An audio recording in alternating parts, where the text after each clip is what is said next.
まずは最初のトピック、ABI リサーチですね。はい。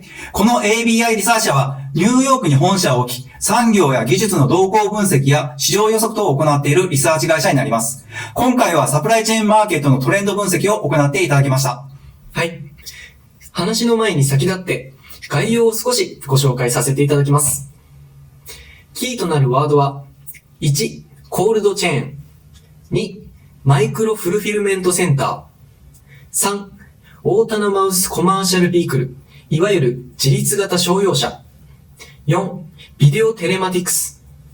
5、ラストマイルデリバリー。いわゆるラストマイル配送と言われるものの5つですね。はい、そうです。これら言葉がよくわからなくて、例えば一つ目のコールドチェーンとはどのようなものですか？はい。コールドチェーンは食品物流の特徴の一つで、生鮮食品や冷凍食品など低温管理が必要な商品を生産から消費者に届けるまで所定の温度を保ったまま管理し、流通させる仕組みのことです。そうですね。よくわかりました。ありがとうございます。では、二つ目のマイクロフィルメントセンターとはどのようなものですか？巨大な物流拠点のフルフィルメントセンターの対極に存在するもので、顧客から注文された商品をより早く届けるために、大きな物流センターではなく、既存の店舗など顧客の近くにある小さな規模の倉庫から配送する仕組みで、ここ数年注目されている物流革命の一つですね。これまたわかりやすい説明ありがとうございます。では、三つ目の自立型商用車について教えていただけますか？はい。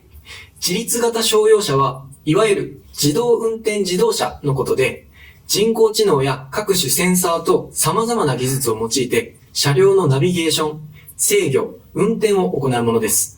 自動運転に関しては、自立型となると安全性が課題となりそうですね。では、四つ目のビデオテレマティクスとはどのようなものですか？ビデオテレマティクスは一言で言うと、カメラを使った運転情報の把握や解析ですね。例えば、画像認証技術を用いて、ドライバーの眼球運動を監視して眠気を検知したり、携帯電話の使用などを監視して、運転の安全性を向上させるための仕組みですね。では、最後のラストマイルデリバリーとは何でしょうか？はい。ラストワンマイル問題といえばピンときますかね？はい、それであればわかります。よくニュースでも取り上げられてますよね。はい。ABI リサーチ社は、これら5つのソリューションが今後のサプライチェーンにおいて重要になってくると分析しています。説明は ABI リサーチ社のスーザンさんになります。それでは説明スタートです。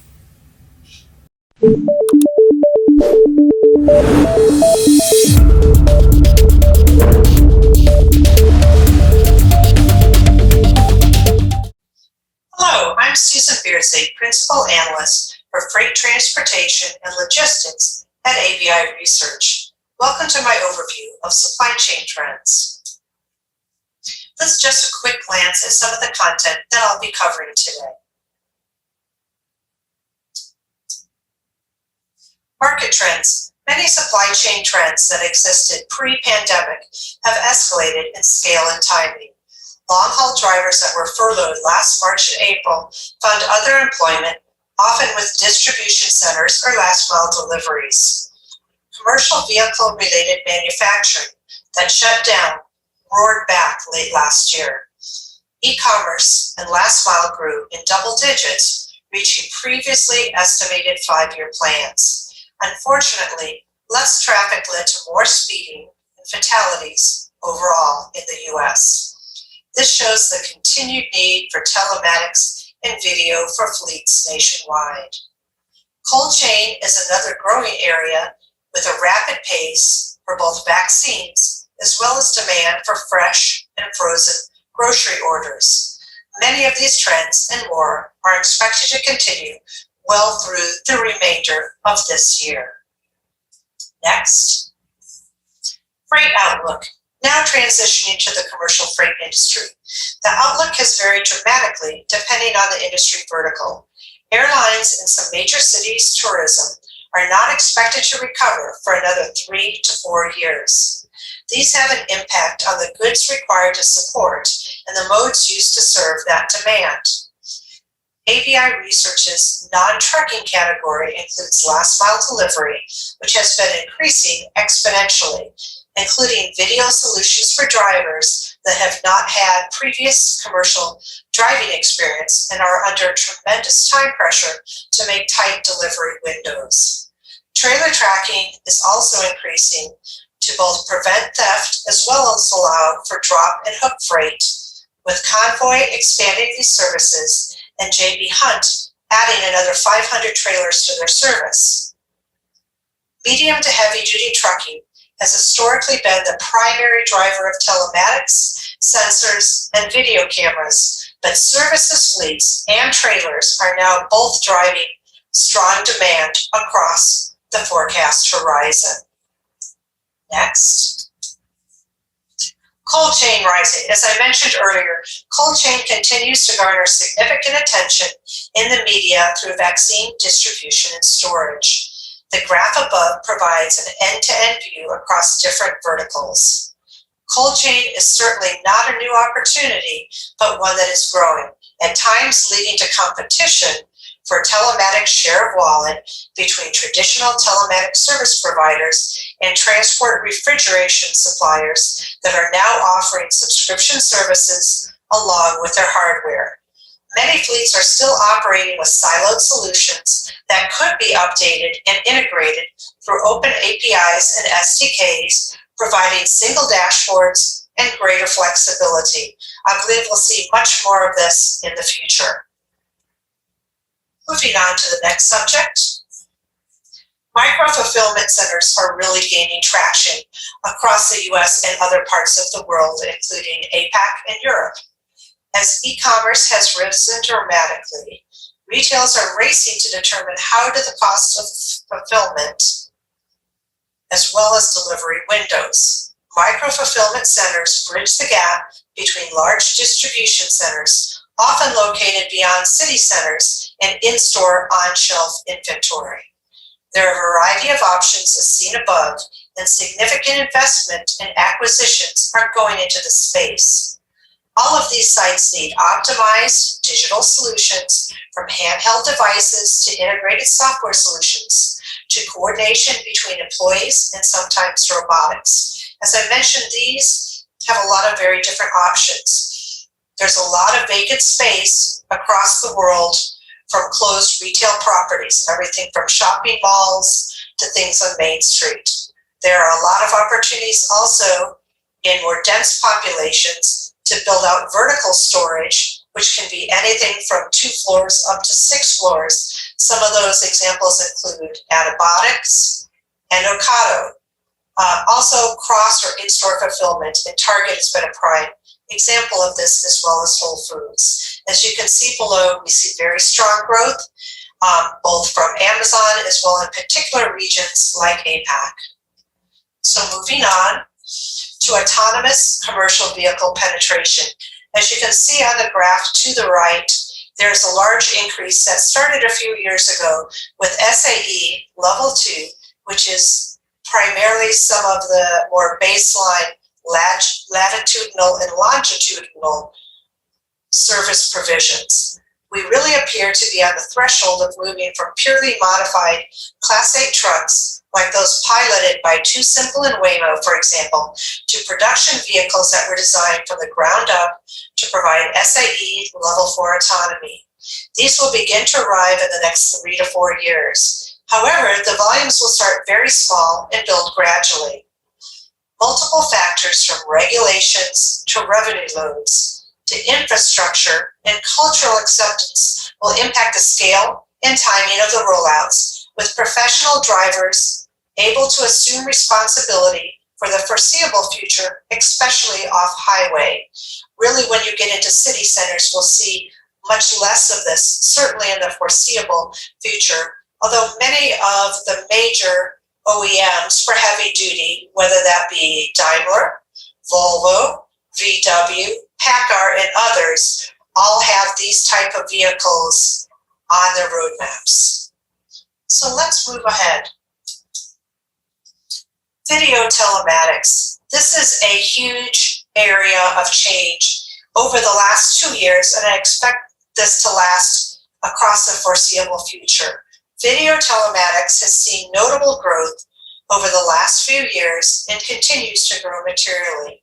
Some of this is based on regulation and some on increases in acceptance beyond the outward-facing dash cams. The primary factor has been the rise in insurance rates and nuclear verdicts, or judgments over $10 million for cases of significant injury or fatality. The average verdict size for a lawsuit above $1 million involving a truck crash has increased nearly 1,000% from 2010 to 2018, rising from $2.3 million to $22.3 million per the American Transportation Research Institute.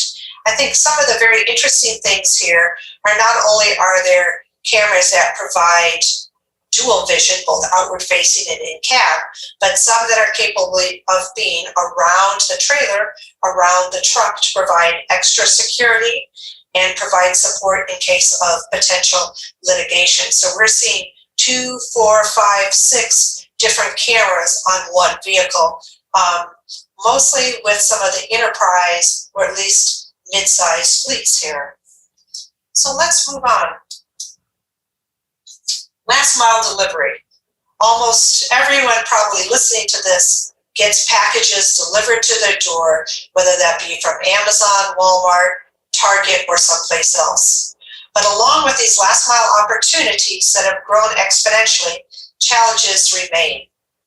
Amazon and retailers like Walmart continue to ramp online sales exponentially and reduce delivery windows rapidly from days to same day to within hours, forever altering consumer expectations.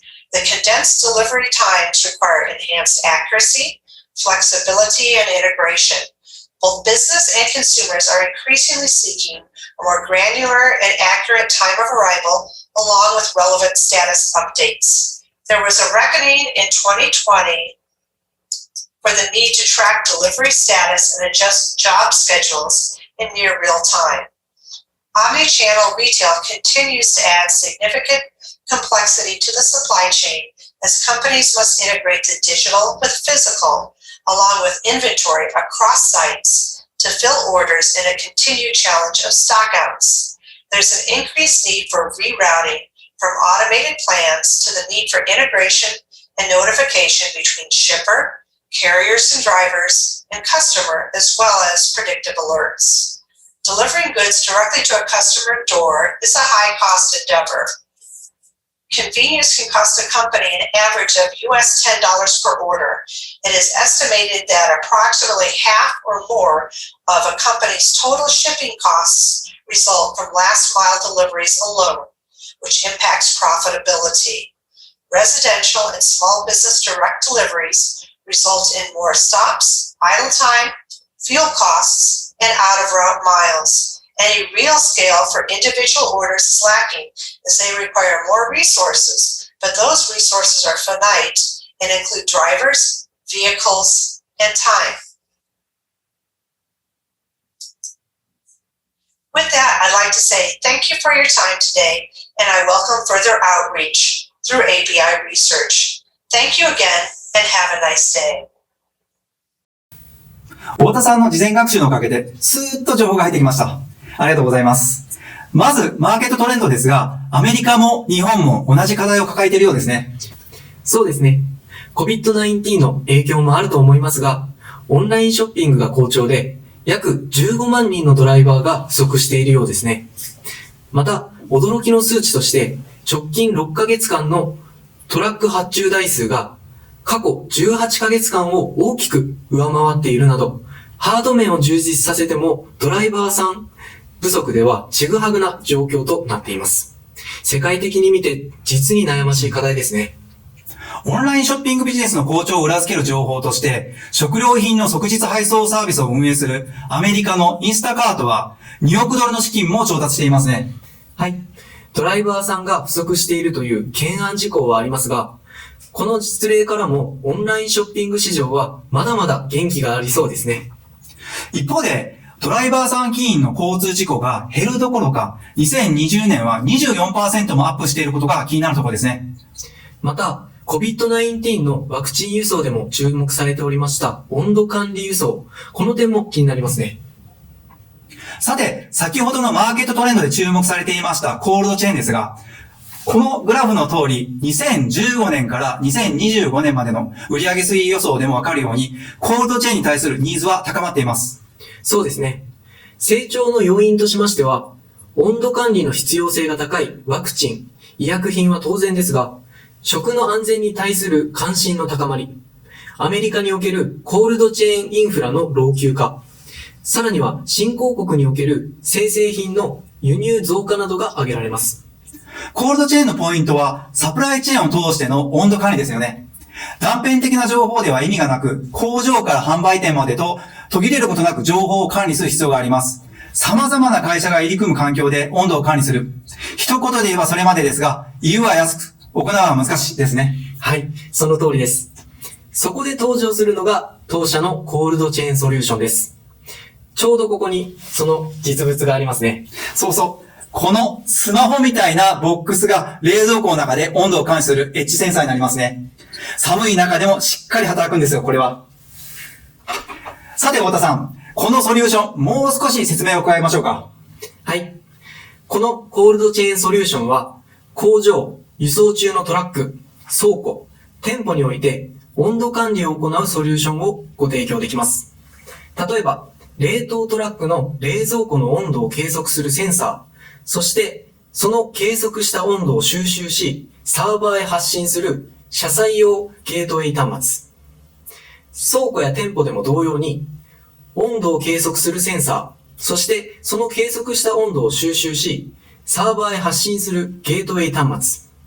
さらに、収集したデータをクラウドで管理するための仕組みまでワンストップでご提供できます。なるほど。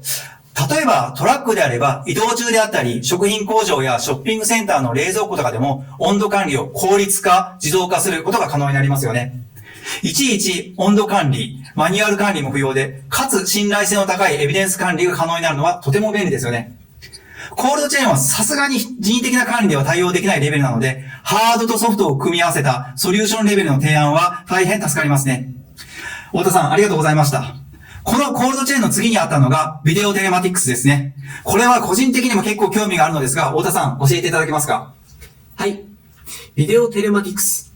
近年は一般自動車でも採用が進んでいますね。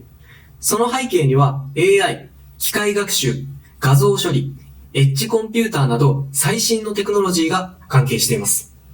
当社も今言われた最新テクノロジーを活用したソリューションはありますか？はい、あります。アドバンテックはエッジ AI ソリューションに力を入れてますので、顔を見たり、動きを見たりする AI の製品はたくさん持っています。例えば、このトレック132などがそうですね。トレック132。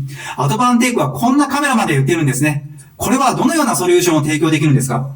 トレック132は画像処理技術を用いてドライバーの行動を管理するビジョンベースのセーフティーソリューションです。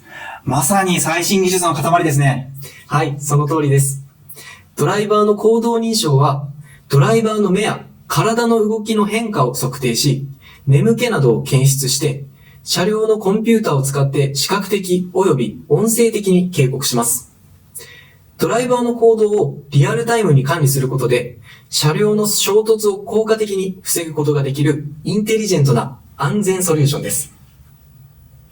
はい、太田さんありがとうございました。